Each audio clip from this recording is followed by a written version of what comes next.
About 200 service members waited in the cold on a hazy West Virginian morning. All 5 services are represented as they board buses to the battlefield. But this war won't be fought with weapons. It'll be fought with sneakers and determination. The rugged West Virginian wilderness was the stage for the Mid-Atlantic Morale, Welfare, and Recreation's 6th Annual Wilderness Challenge, October 5th and 6th. 51 teams competed, and even though there was a first place for fastest time, everyone who took part earned a unique experience and a strong sense of team accomplishment. The great thing about it is it's a team event, and you stick together as a team, and one team member may be weaker on one part and stronger on another, and eventually you guys all pull together. It's nice to extend those teamwork bounds beyond just your own service. And with everybody out here from Coast Guard to Marines and Navy, it just makes the whole team come together. Plus, it's just a kick in the butt. On the first day of the challenge, participants started with an 8K run through the hills.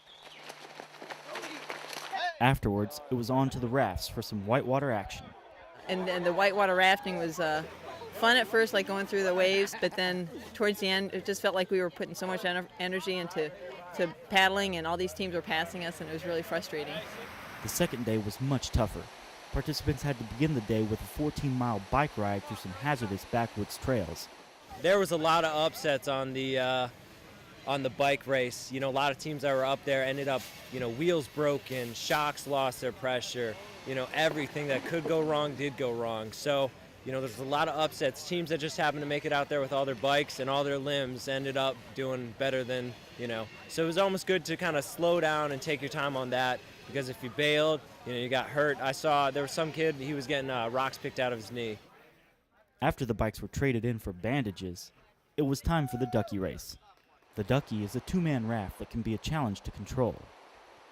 Once out of the water, participants had an hour to warm up and prepare for the final event of the Wilderness Challenge, a rigorous multi-mile hike. It's the last event on a very long day. It's very long, and although it seems like you have a lot of time, it's 15 miles, so you got a long ways to go. You have to average a pretty good clip, so we're figuring we have to jog about half of it just to make it in on time. At the finish line, exhausted service members received their proof of completion, the Wilderness Challenge coin. Well, I'd love to see all military members participate in this thing if they could, because like I said, it's a great time to associate with all other service members of all the branches and just get together and have a good time and see who can walk away with bragging rights. Reporting on location in West Virginia, from Fleet Public Affairs Center Atlantic, I'm Petty Officer Brandon Sheelander. There you go.